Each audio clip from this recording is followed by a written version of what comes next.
Okay, hello everyone. You're very welcome to the session this morning. So we might make a start of it. Maybe to begin, just to set my mind at ease, could I ask everybody to let me know, maybe in the chat box, if they can hear me okay and if they can see the slides that I'm presenting okay?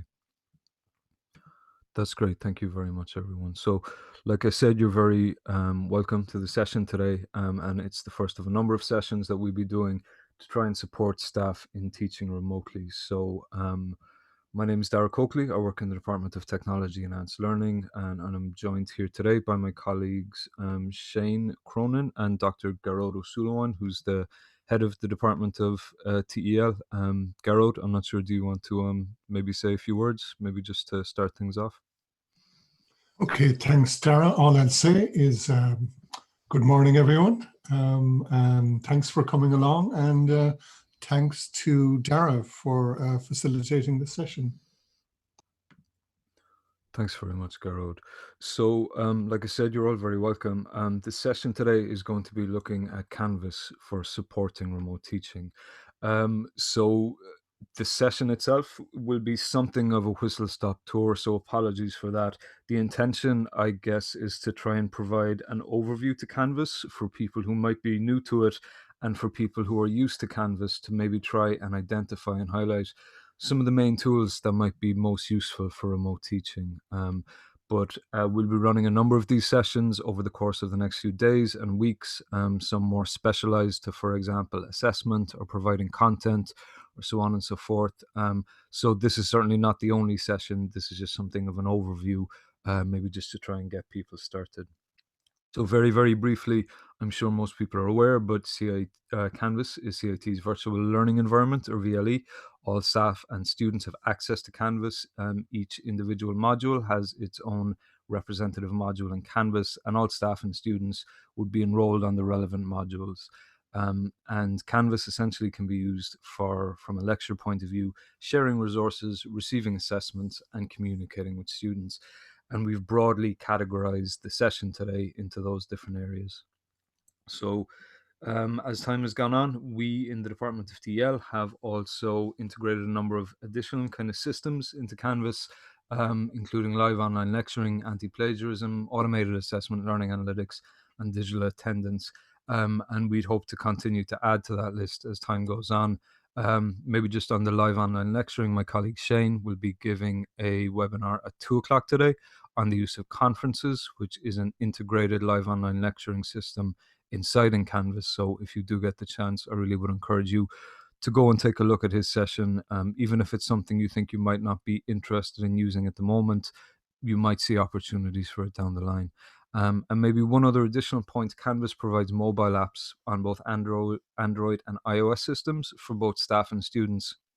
And the hope is that in the current kind of context of remote teaching, that those apps might be useful to students. So, for example, if a student is in a house which doesn't have fantastic kind of broadband, that they would be able to rely on their smartphone or their tablet and the mobile data to be able to access Canvas, stay on top of assignments, lectures, so on and so forth. So, in one other kind of really important element in terms of Canvas, maybe just to make people aware of it, and you'll probably be sick of hearing me talk about it, but there is 24/7 support provided for CIT staff and students in Canvas. So um, at any stage, if you have any difficulties at all in using the system, if there's something that you're not sure how to do in Canvas, there is support available for you, and these are Canvas support agents, so they know the system inside out. They're available at any time to speak to you. So I really would encourage anyone using Canvas to not suffer in silence. If you're stuck in trying to do anything or access anything, we really would encourage you to make use of the what's known as the Tier 1 support system provided by Canvas. And maybe just something of note, that support also extends into the use of what's up there, Big Blue Button, which is the Canvas integrated live online lecture system. So if you do have any difficulties with the live online lecture system as well, that is also covered by Tier 1 support. But I'll be going into a bit more detail and how to access those supports during this session. So, in terms of using Canvas for remote teaching, what I was hoping to get through today is the maybe just how to set up one's course correctly to facilitate remote teaching, and a couple of different ways of communicating with students. Um, a couple of points around assessments, and then at the end, I'd like to talk about some of the additional supports which are available to CIT staff and students. So, if I could ask you to bear with me, I'm just going to briefly switch over to a live Canvas course just to kind of go through those various points. Okay, so this is the Canvas system. If you aren't sure how to access Canvas, probably the best way of doing so is to simply go, if you can remember, to go to tell.cit.ie. There is a link to Canvas at the top of the page. Alternatively, if you go to cit.instructure.com, you'll have access to the Canvas system. And you log into Canvas using your staff email and staff password. So essentially, what you would use to get into your email, CIT email, or any of the other CIT systems. So when you first access Canvas, then on this dashboard area, you should see all of the modules which you are currently enrolled in and which are currently ongoing. So essentially, this semester's modules. If you want to access any of the previous modules which you have, then you can simply click on this modules icon over in the left hand menu, go down to all modules, and all of your various modules, including past enrollments, will be available inside here.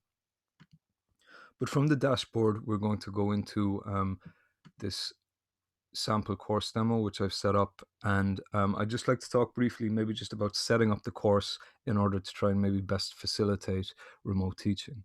So for those who aren't aware of it, the way that Canvas is able to structure content is through the use of what's called units. And you can essentially think of units as like folders in which files would be kept.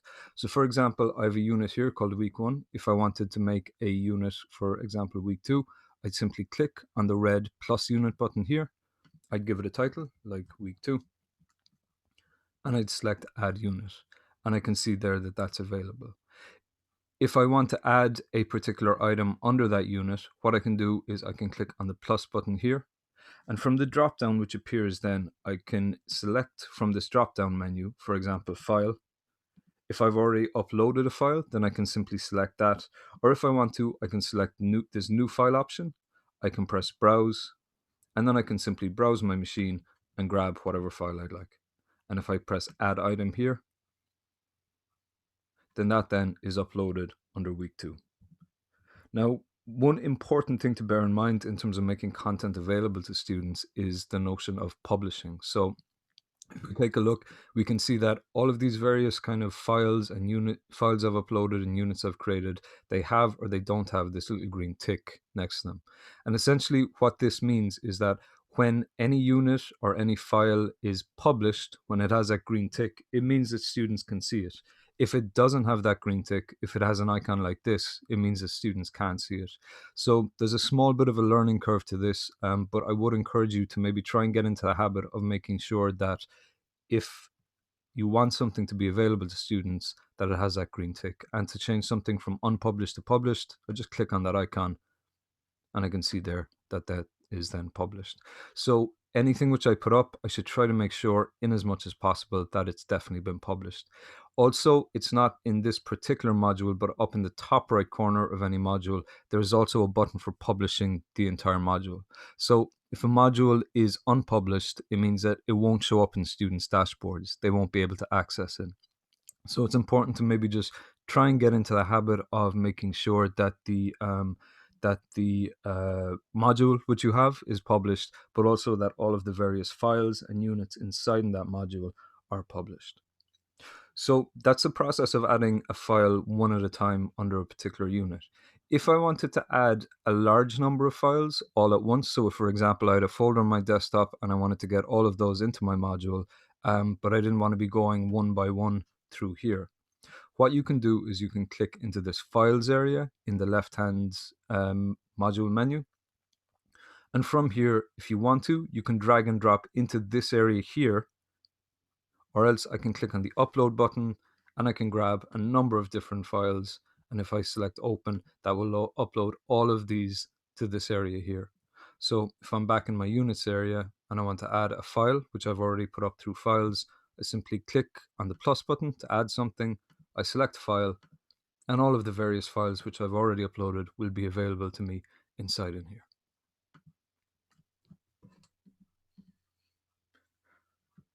A useful feature as well, maybe to get into the habit of using when you are setting up your course unit, is this option for is an option which is available on the home page for Student View. And what Student View essentially does is it kind of logs you into Canvas as a student, so you can see things from a student perspective. Now, this is useful just in terms of, I suppose, with the publishing item. It's useful to occasionally, I suppose, to get into the habit of going into Student View regularly, just to make sure that students are seeing exactly what you want them to see. So, for example, after I upload a number of files or after I add an assignment, what's useful to do, I think, is to go into Student View to make sure that students are seeing exactly what you want them to see. And I guess that counts for things you want them to see, that they can see those, but things you don't want them to see, that they can't see those. And you'll know that Student View is available because there'll be this kind of purple bar around the screen and also this message at the bottom that I'm currently logged into Student View. If I want to leave Student View at any stage, I can simply click on this button here, and that will return me to my normal role inside in Canvas.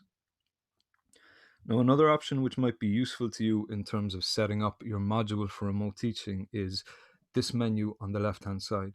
Now, you can see here all the different sections of my module are accessible to me through this. If at any stage I want to, if at any stage I want to get to, for example, the assignments for this particular module, or the units for this particular module, or conferences, which is the live online lecturing system, I can click in here and it'll take me to those various areas. If we see these kind of items throughout the menu, which have this little kind of eye icon with the strike through next to them, what that means is that as a lecturer, I have access to all of these different areas. But if students look at this module, they won't be able to see the items in the menu which have that little icon next to them. So anything which has this icon next to it, it's hidden from students. Now, that can be useful in terms of, for example, just making sure that students see only the relevant areas here that you want them to see. So, for example, I would want students to see announcements, assignments, discussions, units, conferences. I might not be I might not want students to have access to this files area, which is where I keep all my files, or to, if I'm not using conferences, that might be something that I want to hide. So in order to hide or show the various items in this left-hand menu here, what I can do is I can click into settings. And if I go to navigation, basically what I can do is I can drag and drop the various items in this left-hand menu into the kind of lower area here, which means they'll be hidden from students, or into the upper area here, which means they'll be visible to students. So for example, if I drag grades up into this area here, and then drag conferences down here and press save, what that means is that inside the modules, students can now see grades, but conferences is hidden from them. So that's a useful method, I think, just in terms of making sure students only see the areas that you want them to be able to see. So apart from that, what Canvas is also very useful for is in engaging in kind of communication with students. So one of the key areas for communicating with students is discussion forums. So every module will come with its own discussion forum. If I click into the discussions area here on the left-hand side, all of my discussions will be available here. If I want to create a new discussion for students, what I can do is I can click on this red discussion button. And from here, what I can do is I can add a title, a description, I can post to all sections. If I want to, I can add an attachment. And if I want to, I can make it available between certain dates. So for example, I might have a topic title of Introduce Yourself. In the description area, I would here outline what it is exactly that I would like students to do. So please introduce yourself. And a useful feature in terms of Canvas is in areas like the discussion forum, or when I'm creating pages or assignments or so forth. Over on the right-hand side here, there are a number of buttons. And what those essentially allow me to do is they allow me to put in links to the various other areas of this particular module. So for example, if I wanted to reference that students should look at, let's say, material which was covered in week 1, what I could do is I might say, please give an outline of what we covered in. And then if I click on the units button and click on this week 1 link, it inputs a link directly into to the unit in week 1. So this is a very useful feature just in being able to really signpost to students where they're meant to go and what they're meant to do. If you have any questions on, and if I click, for example, assignments and select an assignment 1 there, that then puts in a link to assignment 1. So this is a very, very useful feature in terms of really being clear with students what you want them to look at as part of this discussion forum, or as we'll see, as part of an assignment, so on and so forth. In the discussion, I can leave post to all sections. I don't have to worry about that. If I want to, I can add an attachment if I so wish, just by clicking the browse button and identifying a file. And there's a number of options here in terms of the various kind of features available around this particular discussion forum. So most of these I can usually leave as is. If none of these are particularly, I think, important or kind of relevant to a discussion which one might be taking place. The only exception might be if I wanted to give students kind of marks based on their contributions to a discussion. I can click this graded area, and that gives a number of additional options. But we'll maybe come back to that for a later training session. The other option which is available here is the available from and until.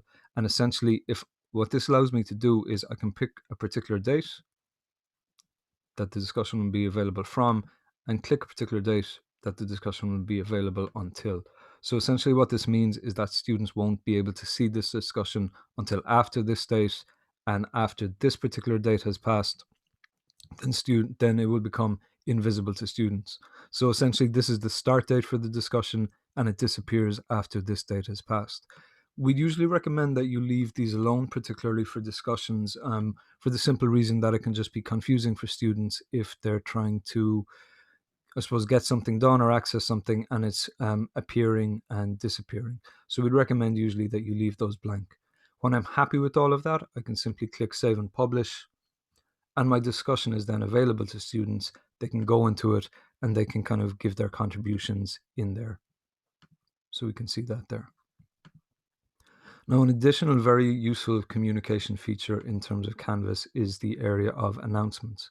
What announcements do essentially is they're kind of like broadcasts to students. They're a way of sending a message to all of the students in this particular module, for example, with an update about material which has been added, with a reminder to do a particular assessment or about a deadline coming up, so on and so forth.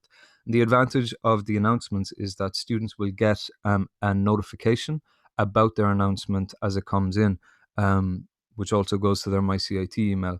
But when they go into the course, all of the announcements which I've put together will be available in this area here as well.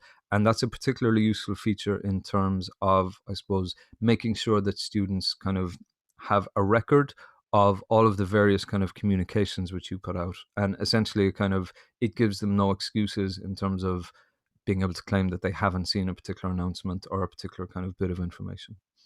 If I want to create an announcement, what I can do is I can click on the red plus announcement button. And similar to the discussion forum, I can give this a title. And then similar to this area here, this also allows me to make use of the various links to the particular courses. So if this is a reminder about an assignment deadline coming up, I might say, remember that assignment 1 is due for Friday. Now, another useful feature, which might be of use to some of you, is Canvas has quite a useful ability to record media directly into a particular, for example, assignment, discussion area, so on and so forth. So if I click on this button here,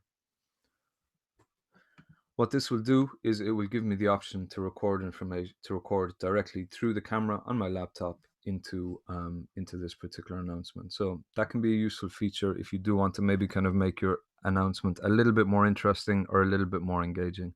And students have the ability to record that audio, or excuse me, to record video and audio as well. So they could, for example, do it through their smartphone, through the Canvas app. So if you did want to kind of examine that area, it is maybe a way of making the entire process a small bit more media rich. With my announcement, I'm not going to worry too much about posting to all sections. I can leave that as is. I'm not going to worry about adding an attachment. But a useful feature here might be this option here to delay posting. So what this essentially means is that when I hit the button at the base of the screen to save, that means that this announcement, if this is unticked, will go out immediately.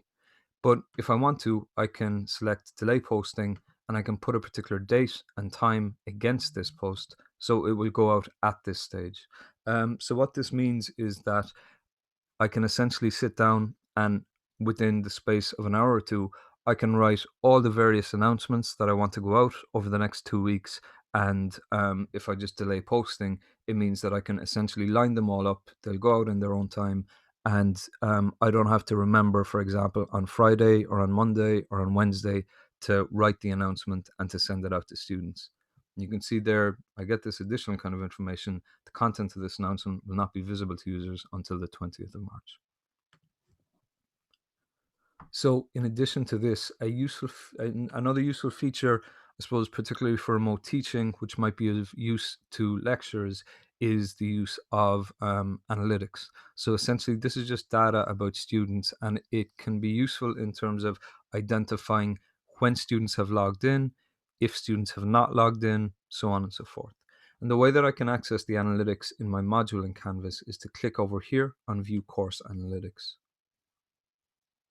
So what this will do is it will give me an indication of, I suppose, the module in general. But at the base of the screen here, there will be a list of all the various students which are enrolled in this module. And that's useful in terms of maybe just giving a quick overview in terms of, for example, how often they viewed the various module pages, the participation that they've engaged in, how often they've submitted, so on and so forth. So learning analytics, I won't get too into it today because there's other stuff to get through, but we'll be doing additional sessions on this, and it can be quite a useful way of maybe just checking this regularly to make sure that, I suppose, in particular, that there aren't students who have not logged in for a week or two, because that would obviously be I suppose, particularly for the current context of remote teaching, it can be a little bit harder for students to maybe kind of stay engaged. There's no kind of face-to-face element, so it's essentially all on them to attend, to log in, to submit an assignment, so on and so forth. So analytics can be a good way of making sure that students, I suppose, that no students are kind of falling behind or kind of haven't engaged for a while. An additional kind of element, just very briefly, in terms of being able to communicate with students and stay engaged with students, is through the gradebook. So if I click on grades on the left hand menu, there's a number of features available through the gradebook which can be quite useful. So for example, if I have a particular assignment for student, or if I've asked students to do a particular assignment, then that would be represented in the gradebook as a column. So we can see here assignment one, that's something that I've asked them to do. And kind of I can see immediately that one student has gotten a mark of 73, another student hasn't submitted anything yet. So a useful feature for the gradebook, very briefly, is if I move my mouse over to the top of the column next to assignment one, I can select this menu item. And from here, there's an option to message students who. So if I click that, essentially what this does is it gives me the ability to select from this dropdown that I will message students who haven't been graded or who have scored less than or who have scored more than. But let's say I just want to send a reminder to any student who hasn't submitted something for this assignment. I can simply select that, give it a subject, and maybe just remember that the deadline for this is passed, so on and so forth. And when I'm happy with all that, I can send that message out to all of those students. And so finally, I'm just going to run very briefly through the process of setting up an assignment for students. If I click into the assignments area here, what this will allow me to do is it will allow me to see all of the assignments, which I've already put together, and allow me to create new assignments. So an assignment in Canvas is essentially just, I think of it like a virtual pigeonhole where students can just upload a file. I can then access that file, give them feedback on it, so on and so forth. So if I go into the assignments area and click on the red assignments button here, what this will do is it will give me a layout kind of similar enough to what we've done before. So I might say assignment 2. In the description area, again, this is where I would maybe just outline the brief, and if I want to, I can make reference to the existing areas of the course. So give me a report, on what we covered in, and then week 2. In terms of points, I would suggest usually I find life easiest if I simply mark students out of 100 points for any of the assignments which they do for me. I don't have to worry too much about assignment group. I don't have to worry about displaying the grade as. Now, one useful feature to maybe be aware of is this option here for counting the assignment towards the final grade. So if this is ticked, essentially it means that I can give student marks, I can give students feedback, but the marks and the feedback that I give them won't count towards their final grade within Canvas. So I can leave this unselected for the moment. Under submission type then, what we would recommend 90% of the time, I think, what I would look for anyway is I just want students to give me a file. So a Word document, a PDF, so on and so forth. So to facilitate that, I would select from the drop-down menu online, and from here I would simply select file upload, and that would then make the assignment, essentially it would ensure that the assignment looks for the student to upload a file.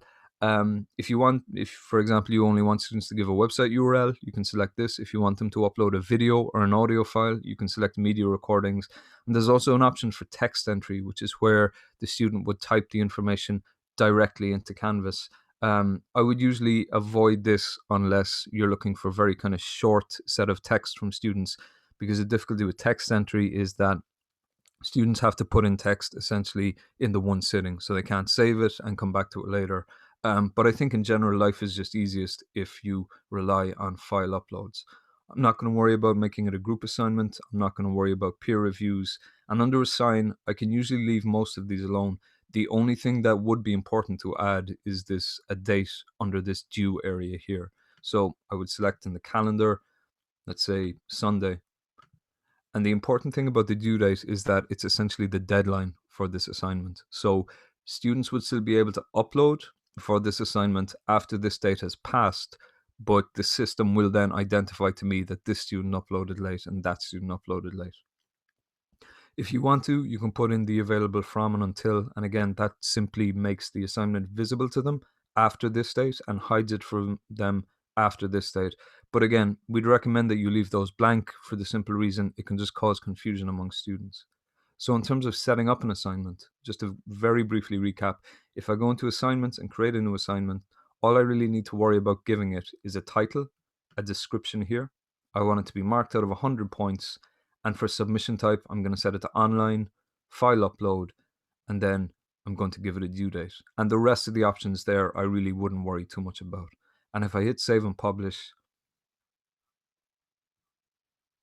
that then is available to students. If I go back to the home page, if I want to, I can add in that assignment under one of these weeks, and that can be a useful thing just in terms of reminding students about upcoming assignment deadlines.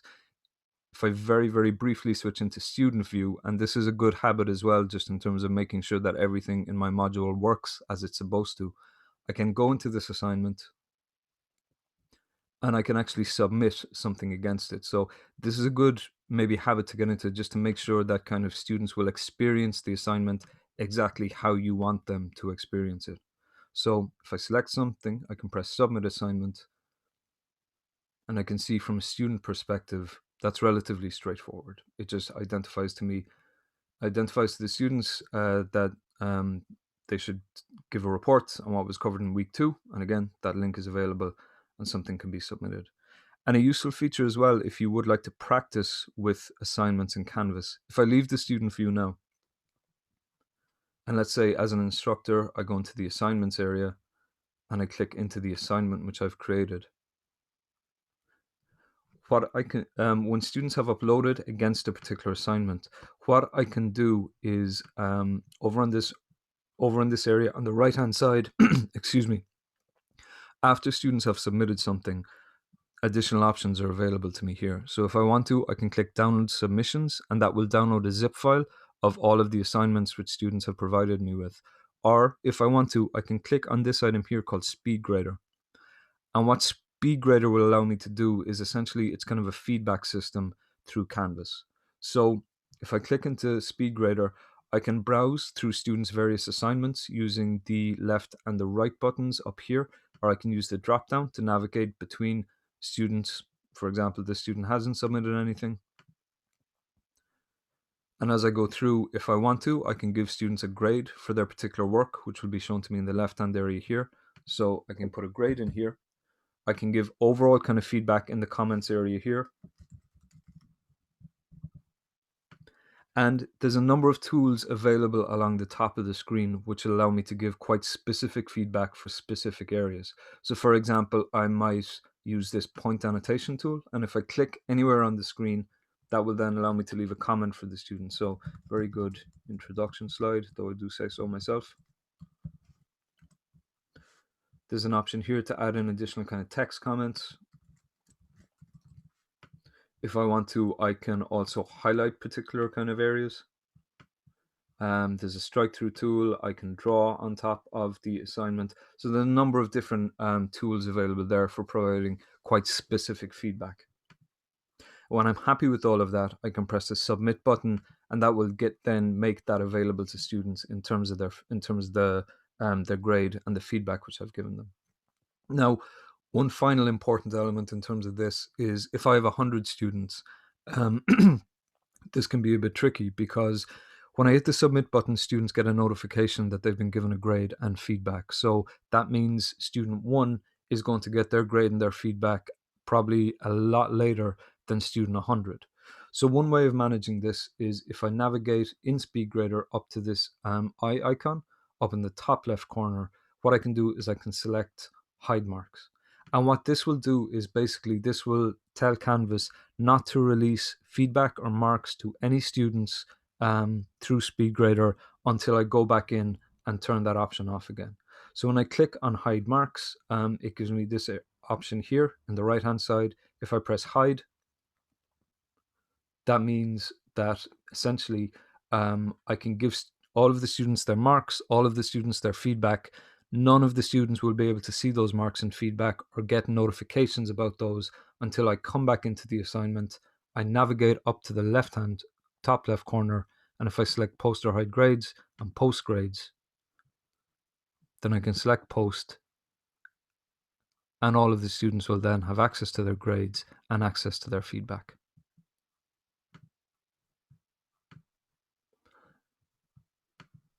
So that is, I apologize, it's a real whistle stop tour in terms of Canvas, but it was kind of, I suppose, maybe just to try and give a good general overview of some of the main kind of tools that you can use for remote teaching. If you bear with me 2 moments, I'm just going to swap back into my presentation. And just to give a final kind of few indications in terms of some of the supports available, as I mentioned earlier, there is 24/7 support available for Canvas and for Big Blue Button. In the main Canvas left-hand menu, at the bottom of that menu, there is an icon for help. And if I click into that, that will give me all the various options available to me. So I can contact Canvas help at any stage, and I can contact them through telephone, through email, and through web chat. So all of those features are available to me. And again, in the main left-hand menu, if I click at the base of the screen on the help icon, I can access all of those kind of support features. In addition, so really would encourage people to maybe make use of that. Like I said, these are Canvas support agents. They're paid to support kind of CIT staff and students. So any issues at all in terms of how to do something in Canvas or any difficulties with Canvas, they should really be the first port to call. They'll always be available. In addition to that, we have a number of supports ourselves. So if you go to the TEL website and click into remote testing, there is a section there on the use of Canvas for remote teaching and learning. That also links to our help center. So we have a number of help articles there in terms of how to achieve all the various elements in terms of Canvas. And as a final step as well, we also have an open online Canvas course which all CIT staff have access to. And essentially, this is a course which contains a whole wealth of resources and articles on how to achieve particular activities in Canvas. I'm just going to very, very briefly swap over again back to Canvas to demonstrate this.